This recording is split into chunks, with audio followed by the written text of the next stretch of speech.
Hello friends, Radhe Radhe सभी को। आज हम राजस्थान ज्योग्राफी की एक नई सीरीज शुरू कर रहे हैं जिसमें हमारा पहला लेक्चर है राजस्थान की उत्पत्ति कैसी हुई थी, राजस्थान का विस्तार क्या है। तो सबसे पहले हम देखेंगे कि राजस्थान की उत्पत्ति जर्मन वैज्ञानिक अल्फ्रेड वेगनर का महाद्वीपीय विस्थापन का सिद्धांत ये कहता है कि इसके अनुसार सभी महाद्वीप बड़े भूखंडों से जुड़े हुए थे। यह भूखंड एक बड़े महासागर पैंथालासा से घिरा हुआ था। तो इसके अंदर सबसे पहले पेंजिया क्या है। पेंजिया है, वैगनर ने सभी महाद्वीपों के संयुक्त रूप को पेंजिया कहा। कालांतर में पेंजिया दो बड़े भूखंडों में विभाजित हुआ, जिसका उत्तरी भाग अंगारा लैंड और दक्षिणी भाग गोंडवाना लैंड कहा गया। बाद में ये खंड विभाजित होकर अन्य महाद्वीपों के रूप में परिवर्तित हो गए। जिसके अंदर हमारा जो राजस्थान है, उससे पहले हम ये देख लेते हैं कि पैंथालासा क्या है। अल्फ्रेड वेगनर ने महासागरों के संयुक्त रूप को पैंथालासा कहा है और इसके अंदर तैथिस सागर अंगारा लैंड और गोंडवाना लैंड के मध्य स्थित भूसन्नति को तैथिस सागर कहा गया था। अब हमारा आता है राजस्थान जो ये तैथिस सागर और गोंडवाना लैंड का निर्माण हुआ, राजस्थान का पश्चिमी रेतीला प्रदेश और पूर्वी मैदानी प्रदेश तैथिस सागर का हिस्सा है, जबकि अरावली व दक्षिणी पूर्वी पठारी प्रदेश गोंडवाना लैंड के अवशेष हैं।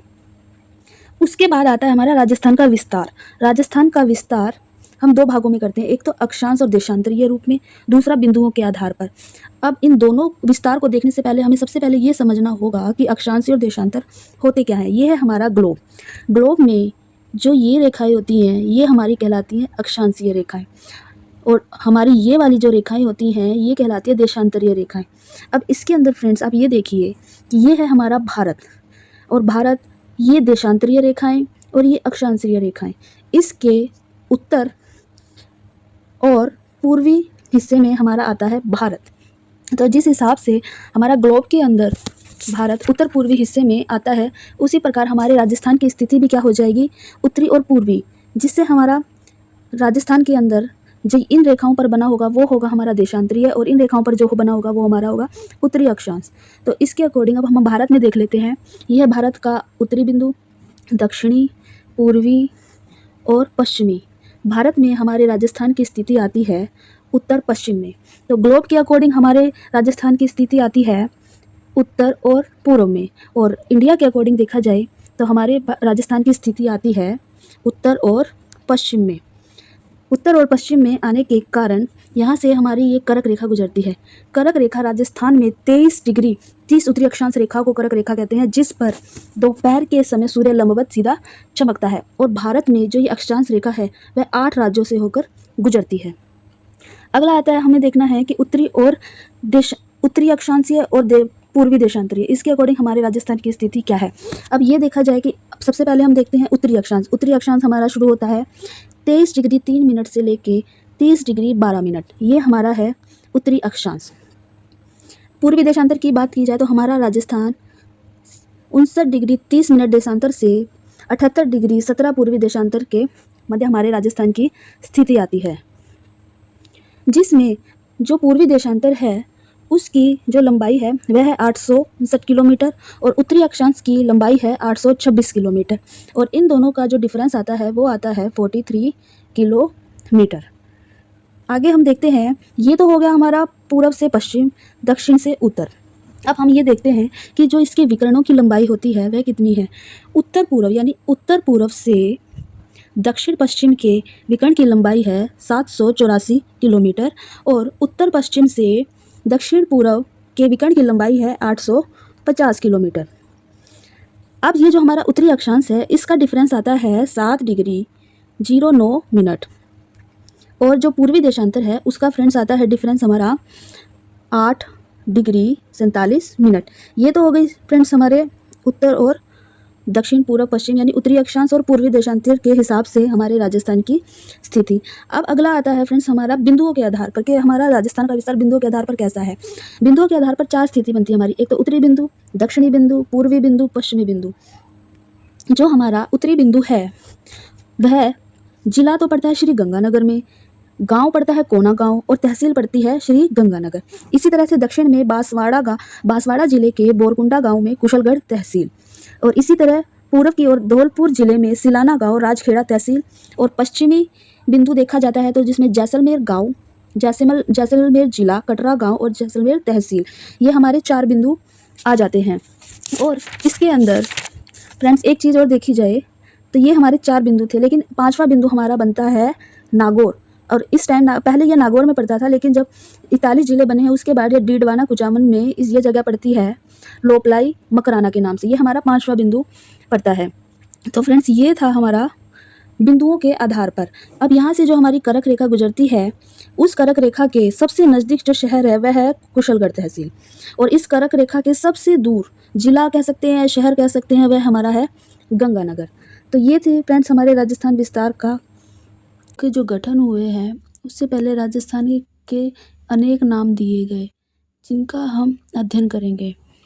तो सबसे पहले जो हमारे राजस्थान की आकृति है उसे पतंगाकार आकृति बोलने वाले TH हैंडले थे। राजस्थान आदित्य नाम राजस्थान का कहाँ से लिया गया? यह प्राचीनतम लिखित उल्लेख बसंतगढ़ शिलालेख से लिया गया है। राजपूताना नाम जॉर्ज थॉमस ने 1800 ईस्वी में अपनी पुस्तक मिलिट्री मेमोरीज में दिया था। उसके बाद आता है हमारा राजस्थान का रायथाना, राजस्थान और रजवाड़ा। यह नाम किसने दिया? यह नाम कर्नल जेम्स टॉड ने अपनी पुस्तक 1829 में annals and antiquities of Rajasthan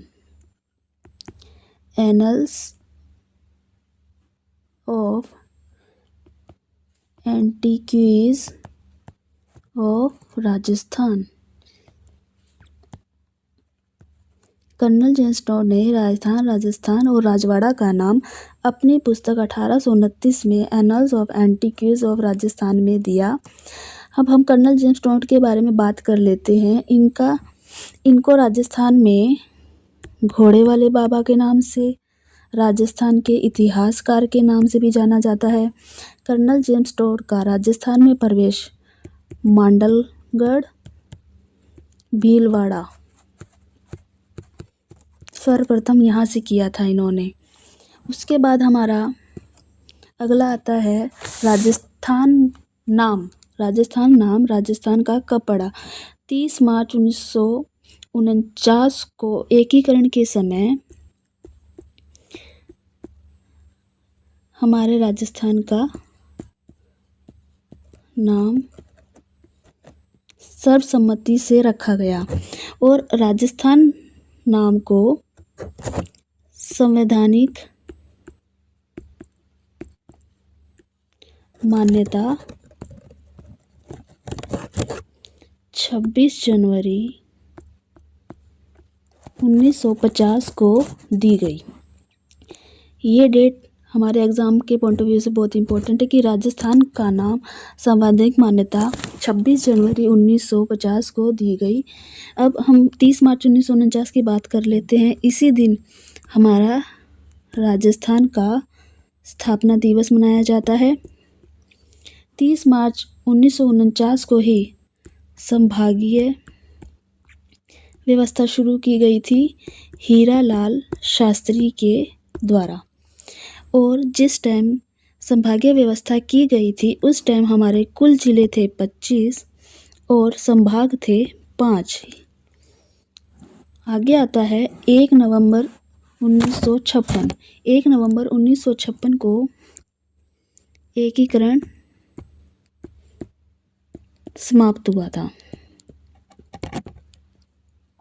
दूसरा, एकीकरण समाप्त होने पर 1 नवंबर 1956 को राजस्थान स्थापना दिवस मनाया गया। राजस्थान स्थापना दिवस मनाया गया। 30 मार्च 1949 को तो हमने 1 नवंबर 1956 को राजस्थान स्थापना दिवस मनाया गया। 30 मार्च 1949 को हमने राजस्थान की स्थापना की थी, क्योंकि उसी दिन संभागीय व्यवस्था शुरू की गई थी। अब उसके बाद हमारा आता है अगला 15 अप्रैल 1982। 15 अप्रैल 1982 को हमारा 27वां जिला बना धौलपुर। 15 अप्रैल 1982 को हमारा 27वां जिला बना धौलपुर। धौलपुर को हम डांग का राजा भी बोलते हैं और धौलपुर को हम राजस्थान का पूर्वी बिंदु भी बोलते हैं। धौलपुर एक ऐसा जिला है जहां राजस्थान में सूर्योदय और सूर्यास्त सर्वप्रथम होता है। उसके बाद आता है हमारा 12 जुलाई 1994 को 31वां जिला बना था हनुमानगढ़। हनुमानगढ़ को हम धान का कटोरा बोलते हैं। 19 जुलाई 1997 को हमारा 32वां जिला करौली बनाया गया था। करौली के बारे में हम थोड़ी सी बात कर लेते हैं। करौली को हम डांग की रानी बोलते हैं। यह इस बीहड़ क्षेत्र में करौली आता है। करौली के अंदर ही कैला देवी माता का मंदिर है और करौली के अंदर ही महावीर जी का सबसे बड़ा मंदिर भी करौली के अंदर है। उसके बाद हमारा अगला जिला आता है 26 जनवरी 2008। 26 जनवरी 2008 की बात करने से पहले हम पीछे एक चीज़ पढ़ना भूल गए हैं कि 10 अप्रैल 1991 10 अप्रैल 1991 में हमारा 28वां, 29वां और 30वां ये तीनों जिले एक साथ बनाए गए थे, जिनका नाम था बारा, दौसा और राजसमंद। ये तीनों जिले 10 अप्रैल 1991 में बनाए गए थे। इनका कोई क्रम नहीं है, आगे पीछे हम किसी का भी नाम इसमें ले सकते हैं। अब आती है 26 जनवरी 2008 की बात। इस दिन हमारा 33वां जिला बनाया गया था प्रतापगढ़। प्रतापगढ़ जिला बनाया गया था परमेश चंद्र कमेटी की सिफारिश पर। हमारे एग्ज़ाम में ये पूछा जा सकता है कि प्रतापगढ़ जिला किस कमेटी की सिफारिश पर बनाया गया था। परमेश चंद्र कमेटी की सिफारिश पर 33वां जिला प्रतापगढ़ हमारा बनाया गया था। प्रतापगढ़ जिले से होकर ही हमारी माही नदी गुजरती है। उसके बाद हमारा आता है 7 अगस्त 2023। 7 अगस्त 2023 को रामलुभाया कमेटी की सिफारिश पर 19 जिले व 10 संभाग बनाए गए। लेकिन 29 दिसंबर 2024 को ललित के पवार कमेटी की सिफारिश पर इन 19 जिलों को और इस 10 संभाग को बदलकर 8 जिले व 7 संभाग में पुनः कर दिया गया। ये 7 संभाग जो पूर्व अवस्था में थे वही ये 7 संभागों को शामिल किया गया और 33 जिलों के साथ हमारे 8 जिलों को और शामिल कर दिया गया, जिससे हमारे कुल जिले 41 हो गए। उसके बाद 8 जिले जो हमारे बने हैं, 33 जिलों का हमने अध्ययन कर लिया, प्लस अब 8 जिलों को हम देख लेते हैं कि वो कौन कौन से हैं। तो फर्स्ट नंबर पर आता है हमारा कोटपुतली बहरोड। दूसरे नंबर पर आता है हमारा खैरतल तिजारा। तीसरे नंबर पर आता है हमारा डीग। चौथे नंबर पर आता है हमारा फलोदी। 5वें नंबर पर आता है हमारा बालोतरा। 6ठे नंबर पर आता है हमारा ब्यावर। 7वें नंबर पर आता है हमारा डीडवाना कुचामन और 8वें नंबर पर आता है हमारा सुलुम्बर। अब ये जो 4 ज़िले हैं और ये जो 4 ज़िले हैं, इन दोनों में अंतर यह है कि कोटपुतली बहरोड, खैरतल तिजारा, डीग और फलोदी ये ऐसे ज़िले हैं जो राजस्थान की बाउंड्री पर लगते हैं, और बालोतरा, ब्यावर, डीडवाना, कुचामन, सुलूंबर ये ऐसे ज़िले हैं जो राजस्थान के अंदर सीमा बनाते हैं। तो एक बार हम फिर से रिवाइज कर लेते हैं कि राजस्थान के ज़िलों का गठन किस प्रकार हुआ था। तो सबसे पहले हमने रिवीजन कर लेते हैं कि राजस्थान की जो पतंगाकार आकृति है वो टी एच हैंडले ने दी। राजस्थान आदित्य नाम प्राचीनतम लिखित शिलालेख बसंतगढ़ शिलालेख से मिला है। राजपूताना नाम जॉर्ज थॉमस ने 1800 ईस्वी में अपनी पुस्तक मिलिट्री मेमोरीज में दिया।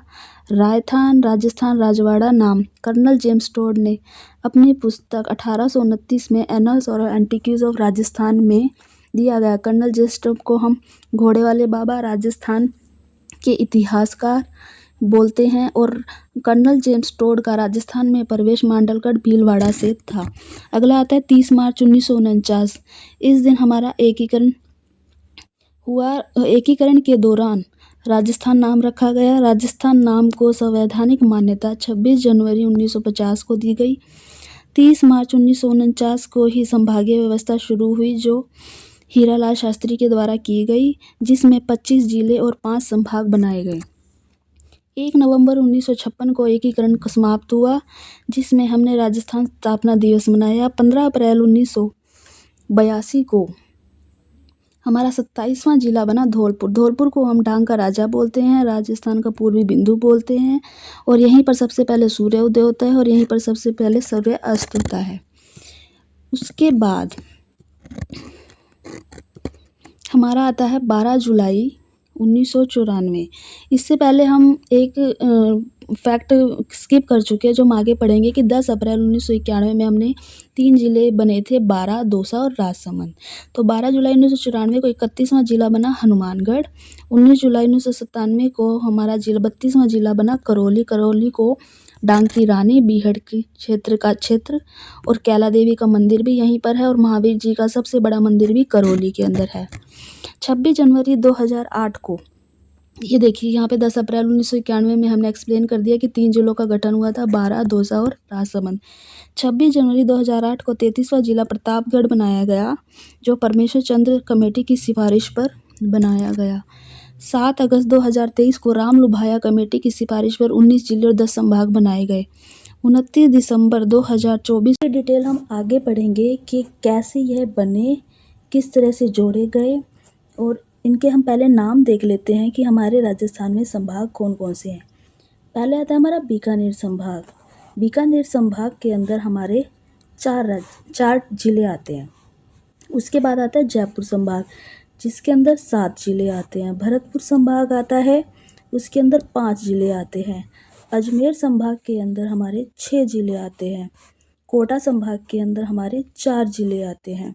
उदयपुर संभाग के अंदर हमारे 7 जिले आते हैं, और जोधपुर संभाग के अंदर हमारे 8 जिले आते हैं, जो सर्वाधिक जिलों वाला संभाग कहलाता है। अब इनकी डिटेल हम आगे पढ़ेंगे। संभागीय व्यवस्था हमारी शुरू हुई थी 30 मार्च 1949 में। उस टाइम हमारे सीएम थे हीरालाल शास्त्री, जो राजस्थान के पहले मनोनीत मुख्यमंत्री थे। 30 मार्च 1949 को ही हमारा एकीकरण का चौथा चरण था, जिस टाइम संभागीय व्यवस्था शुरू हुई थी, और इसी समय हमारे 25 जिले और 5 संभाग थे। उन 5 संभागों में हमारा पहला था जयपुर, जोधपुर, कोटा, उदयपुर और बीकानेर। उसके बाद आता है हमारा 1 नवंबर 1956। 1 नवंबर 1956 को हमारा 6वां संभाग बनता है अजमेर। यह अजमेर संभाग हमारा जयपुर के स्थान पर बनाया जाता है। 24 अप्रैल 1962 को सरकार आती है मोहनलाल सुखाड़िया की। इनके समय में ये इस संभागीय व्यवस्था को बिल्कुल समाप्त कर देते हैं। मोहनलाल सुखाड़िया को राजस्थान, आधुनिक राजस्थान का निर्माता भी कहते हैं, और मोहनलाल सुखाड़िया को सर्वाधिक सीएम रहने का रिकॉर्ड भी मिला हुआ है।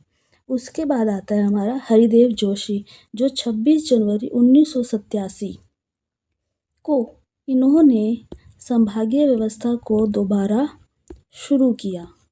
मोहनलाल सुखाड़िया के बंद करने के बाद 1987 में हरिदेव जोशी जी की सरकार आती है और यह पुणे संभागीय व्यवस्था को शुरू करते हैं।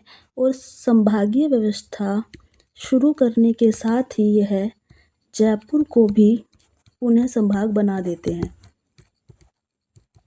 उसके बाद आता है हमारा भरतपुर, जो हमारा 7वां संभाग बनता है और यह बनता है 4 जून 2005 को। 4 जून 2005 को वसुंधरा राजे की सरकार होती है, जिसमें हमारा 7वां संभाग बनता है भरतपुर। उसके बाद आता है हमारा 7 अगस्त 2023, मोस्ट इम्पोर्टेंट। इस टाइम हमारे 3 संभाग बनाए गए थे, बांसवाड़ा, पाली, सीकर।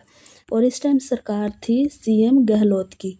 सीएम गहलोत ने राम लुभाया समिति की सिफारिश पर 3 संभाग बनाए, बांसवाड़ा, पाली, सीकर। इनके संभाग बनाने के बाद सरकार आती है भजनलाल सरकार की।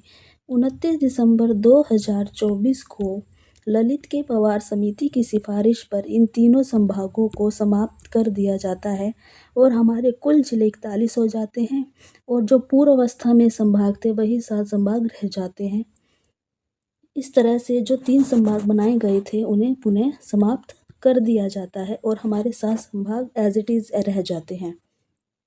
अगला आता है हमारा, अभी हम इन ईयर को देख लेते हैं कि किसमें क्या क्या हुआ था। 1949 में हमारी संभागीय व्यवस्था शुरू हुई थी। 1956 में हमारा 6वां संभाग अजमेर को बनाया गया था। 1962 में संभागीय व्यवस्था को बिल्कुल ख़त्म कर दिया गया था। 1987 में हरिदेव जोशी की सरकार में पुणे शुरू होता है। उसके बाद 2005 में हमारा 7वां संभाग बनता है भरतपुर। 2023 में 3 संभाग बनाए जाते हैं जो 2024 में बिल्कुल समाप्त कर दिए जाते हैं। इन ईयर को हम इस सीरीज से याद कर सकते हैं कि पहला 49, 56, 62, 87, 2005, 2023 और 2024। उसके बाद हमारा आता है पहला संभाग, जिसकी हम डिटेल में चर्चा करेंगे। हमारा पहला संभाग आता है जयपुर संभाग, जिसके अंतर्गत हमारा सीकर, झुंझुनू, कोटपुतली बहरोड, खैरतल तिजारा, अलवर, दौसा, ये सारे ज़िले हमारे आते हैं जयपुर संभाग के अंदर। जो हमारे 7 ज़िले हैं, कोटपुतली बहरोड और खैरतल तिजारा को 29 दिसंबर 2024 में 41 ज़िलों के अंदर जोड़ा गया। तो जयपुर संभाग की बात कर लेते हैं। यह सर्वाधिक, इसे हम कह सकते हैं कि यह सर्वाधिक दुर्गों वाला संभाग है। यह जनसंख्या की दृष्टि से सबसे बड़ा संभाग है। अनुसूचित जाति जनसंख्या जहाँ पर सर्वाधिक है वह उस वाला संभाग भी हम किसको बोल सकते हैं, जयपुर संभाग को। साक्षरता दर जहाँ पर अधिक है वह भी हमारा कौन सा है, जयपुर संभाग है। और सर्वाधिक जनसंख्या घनत्व वाला भी हमारा जयपुर संभाग है। ये तो बात थी जयपुर संभाग से रिलेटेड। तो साथ ही हम इसकी चर्चा कर लेते हैं कि जयपुर को हम क्या क्या नामों से बुला सकते हैं। जयपुर को हम बुलाते हैं गुलाबी शहर के नाम से, इसे पूर्व पेरिस भी बोला जाता है, आइलैंड ऑफ ग्लोरी बोलते हैं, पन्ना नगरी बोलते हैं, रतन नगरी बोलते हैं, हेरिटेज सिटी बोलते हैं।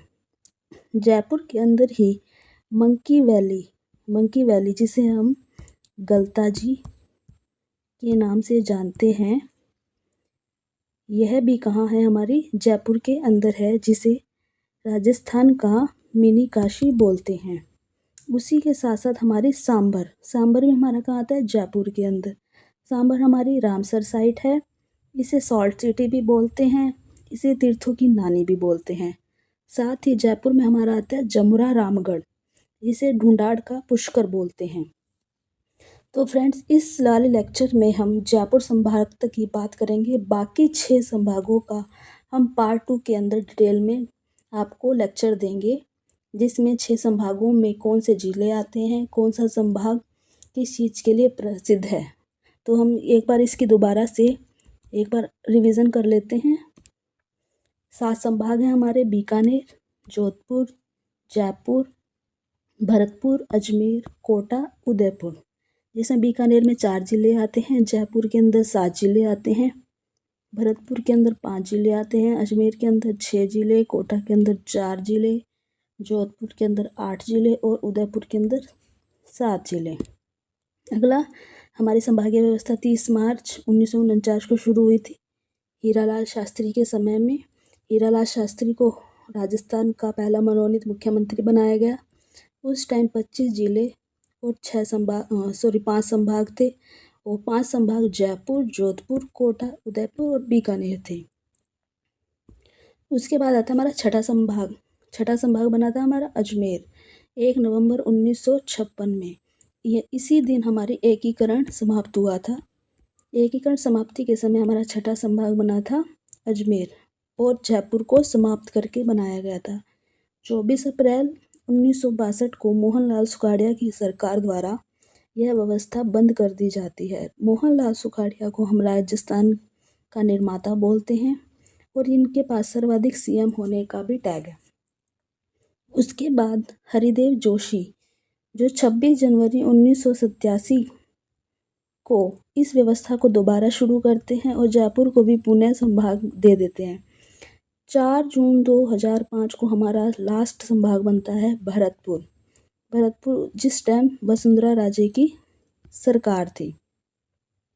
उसके बाद 7 अगस्त 2023 को अशोक गहलोत सीएम थे। इस टाइम इन्होंने राम लुभाया समिति की सिफारिश पर 50 जिले कर दिए थे और 3 संभाग बनाए थे, जिसमें बांसवाड़ा, पाली, सीकर। 29 दिसंबर 2024 को भजनलाल सरकार आती है। ललित के परिवारक समिति की सिफारिश पर इन तीनों संभागों को समाप्त कर दिया जाता है और 41 जिले और 7 संभागों को घोषित करते हैं। उसके बाद ये ईयर हमारा रेगुलर सीरीज के अकॉर्डिंग हम याद कर सकते हैं: 49, 56, 62, 87, 2005, 2023, 2024। ये हमारे 7 संभाग के 7 ईयर हैं जो हम सीरीज के अकॉर्डिंग याद कर सकते हैं। फ्रेंड्स, 1 घंटा वीडियो देखने की बजाय अगर हम शॉर्ट वीडियोज़ में अपना लेक्चर पूरा कर सकते हैं तो ये हमारे एग्ज़ाम के लिए बहुत ज़्यादा इम्पोर्टेंट है और इससे हमारी टाइम सेविंग भी होती है। अगर आपको ये अच्छा लगता है, 1 घंटा वेस्ट करने से अच्छा है हम शॉर्ट वीडियोज़ को देख के अपना पूरा सिलेबस पूरा कर सकते हैं, तो प्लीज़ हमारी वीडियोज़ को देखते रहिए। अगला आता है हमारा जयपुर संभाग। जयपुर संभाग में हमारे ज़िले थे जयपुर, अलवर, सीकर, दौसा, झुंझुनू, कोटपुतली, बहरौड़ और खैरथल तिजारा को 7 अगस्त 2023 में जोड़ा गया था।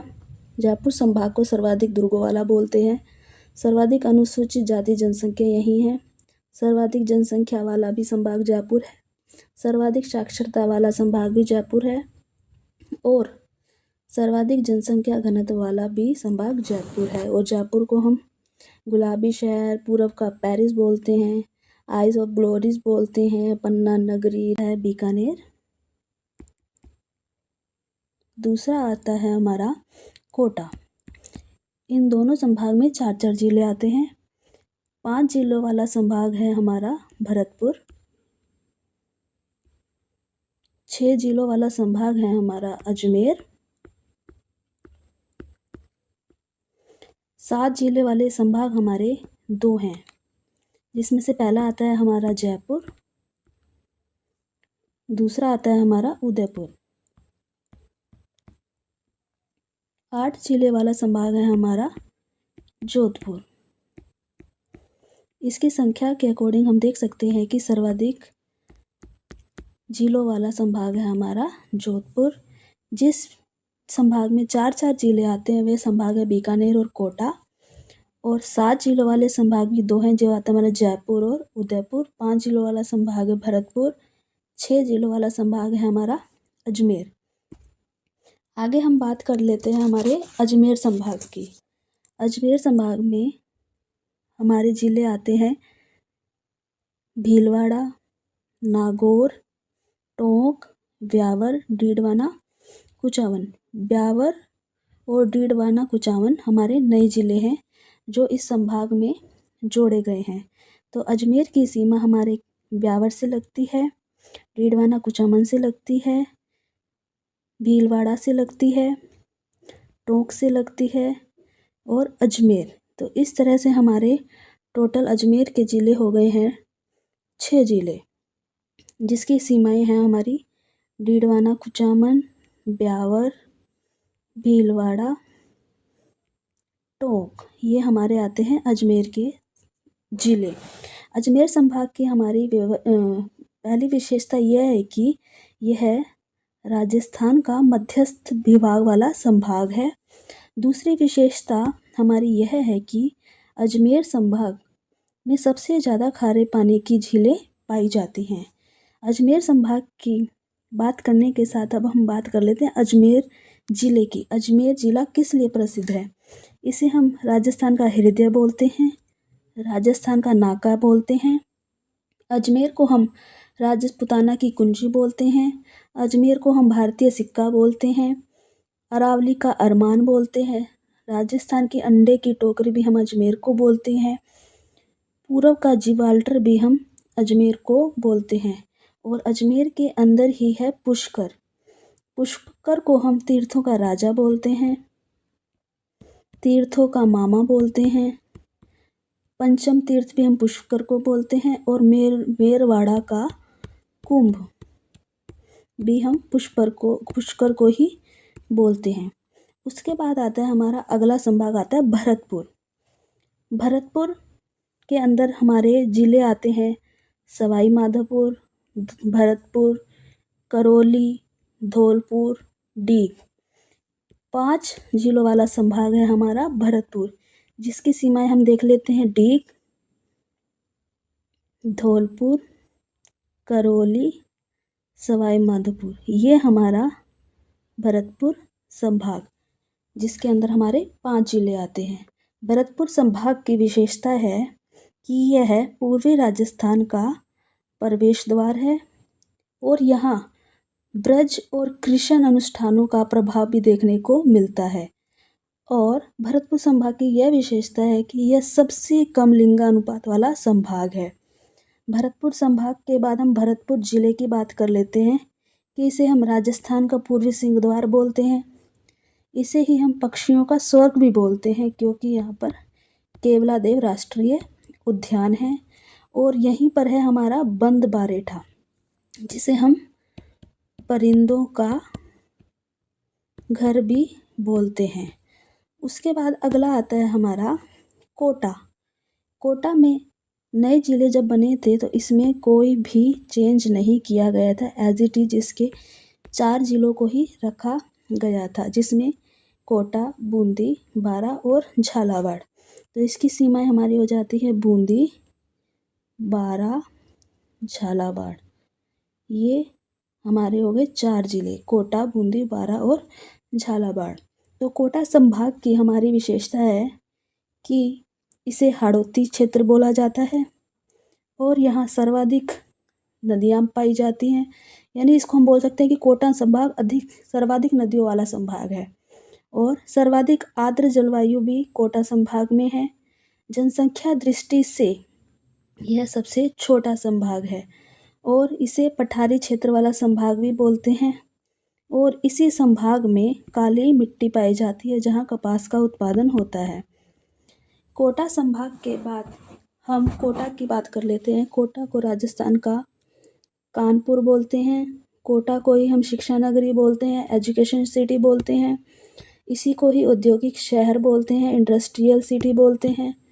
चंबल नदी के कारण इसे यहाँ चंबल का शहर बोलते हैं, नंदग्राम बोला जाता है। और यहीं पर ही हमारा अबलीमेणी का महल, जो राजस्थान का दूसरा ताजमहल कहलाता है।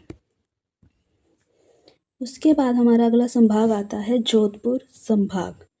जोधपुर संभाग हमारा सर्वाधिक जिलों वाला संभाग है, जिसमें जैसलमेर, जालोर, बाड़मेर, सिरोही, पाली, फलोदी और बालोतरा। फलोदी और बालोतरा हमारे नए ज़िले जोड़े गए हैं। तो इसकी सीमा हम देख लेते हैं। जैसलमेर, बाड़मेर, जालोर, बालोतरा, फलोदी, उसके बाद हमारा आ जाता है जोधपुर। तो ये हो गए हमारे जैसलमेर, फलोदी, जोधपुर, बालोतरा, बाड़मेर, जालोर, सिरोही और पाली, ये हमारी है जोधपुर संभाग। जो जोधपुर संभाग है हमारा, क्षेत्रफल की दृष्टि से यह सबसे बड़ा संभाग है। उसके बाद सर्वाधिक झीलों वाला संभाग भी हमारा जोधपुर है। उसके बाद आता है कम साक्षरता वाला दर, यानी कम साक्षरता दर हमारी जोधपुर संभाग में ही आती है। सबसे कम जनसंख्या घनत्व भी जोधपुर में है और यह संभाग हमारा शुष्क और पश्चिमी क्षेत्र में पाया जाता है। अब जोधपुर की बात कर लेते हैं। इसे हम सूर्य नगरी बोलते हैं, इसी को हम नीला शहर बोलते हैं। सर्वाधिक किलों के कारण इसे किलों का शहर बोलते हैं और रेगिस्तान शुष्क पश्चिमी क्षेत्र में होने के कारण इसे रेगिस्तान का प्रवेश द्वार भी बोलते हैं। यहीं पर है मंडोर। जोधपुर के अंदर मंडोर रावण का ससुराल है। उसके बाद आता है ओसिया। ओसिया राजस्थान का कोणार्क बोला जाता है, राजस्थान का कोणार्क। ये है हमारी जोधपुर की विशेषताएं। इसके बाद आता है हमारा बीकानेर संभाग। बीकानेर संभाग में हमारे 4 जिले आते हैं, बीकानेर, गंगानगर, चूरू और हनुमानगढ़। बीकानेर यह हमारा उत्तरी संभाग है, जिसमें गंगानगर, हनुमानगढ़, चूरू और बीकानेर, ये 4 जिले हमारे बीकानेर संभाग में आते हैं। तो इस संभाग की यह विशेषता है कि यह सबसे कम नदियों वाला संभाग है और उत्तरी संभाग भी हम बीकानेर संभाग को ही बोलते हैं। और बीकानेर की विशेषताएं हैं कि इसे हम ऊन का घर बोलते हैं, राती घाटी बोलते हैं, जांगल देश बोलते हैं, ऊँटों का देश बोलते हैं। यहीं पर ही लूणकरणसर झील है हमारी, जो राजस्थान का राजकोट कहलाती है। उसके बाद हमारा यहीं पर गजनेर झील है, जो शुद्ध पानी का दर्पण कहलाती है। और यहीं पर है घी वाला मंदिर, जिसे भांडाशाह जैन मंदिर को हम घी वाला मंदिर बोलते हैं। यह एकमात्र ऐसा मंदिर है जहाँ पर इसकी जो नींव है वह घी से रखी गई थी। इसकी नींव पानी से ना रखकर घी से रखी गई थी, इसलिए इसे घी वाला मंदिर बोला जाता है। अगला आता है हमारा उदयपुर संभाग। यह हमारा 7वां संभाग है और अंतिम संभाग है। इसमें जिले आते हैं हमारे उदयपुर, प्रतापगढ़, राजसमंद, चित्तौड़गढ़, डूंगरपुर, बांसवाड़ा और सुलंबर। 7वां संभाग और साथ ही हमारे जिले। तो उदयपुर में हमारे सीमा देख लेते हैं। हमारी उदयपुर में ये आ गया हमारा डूंगरपुर, बांसवाड़ा, प्रतापगढ़, चित्तौड़गढ़, राजसमंद, ये सारे हमारे आ जाते हैं उदयपुर संभाग के अंदर। उदयपुर संभाग की हम विशेषताएं देख लेते हैं कि यह सर्वाधिक लिंगानुपात वाला संभाग है और गुहिल वंश, जो इस संभाग का सबसे पुराना राजवंश है, वह है गुहिल वंश। और सबसे ज़्यादा मीठे पानी की झीलें भी ही उदयपुर संभाग में पाई जाती हैं। सर्वाधिक अनुसूचित जनजाति भी इसी संभाग में पाई जाती है। सर्वाधिक कार्यशील जनसंख्या भी इसी संभाग में पाई जाती है। और यह संभाग बंगाल की खाड़ी और अरब सागर की नदियों के जल विभाजक को 2 हिस्सों में विभाजित करता है, यानी इस संभाग को हम इसकी विभाजक रेखा भी मानते हैं। और उदयपुर की बात कर लेते हैं। इसे हम सैलानियों का स्वर्ग बोलते हैं, पूर्व का वेनिस बोलते हैं, वाइट सिटी बोलते हैं, राजस्थान का कश्मीर बोलते हैं, झीलों की नगरी उदयपुर है, महलों की नगरी उदयपुर है। इसी को ही फुआरा और पहाड़ों का शहर बोलते हैं। इंग्लिश में हम इसे फाउंटेन एंड माउंटेन का शहर भी बोलते हैं। यहीं पर है हमारा जगत अंबिका मंदिर। उदयपुर के अंदर ही हमारा जगत अंबिका मंदिर है, जिसे हम मेवाड़ का खजुराहो बोलते हैं। तो फ्रेंड्स, ये थे हमारे 7 जिले, 7 संभाग, जिनकी चर्चा हमने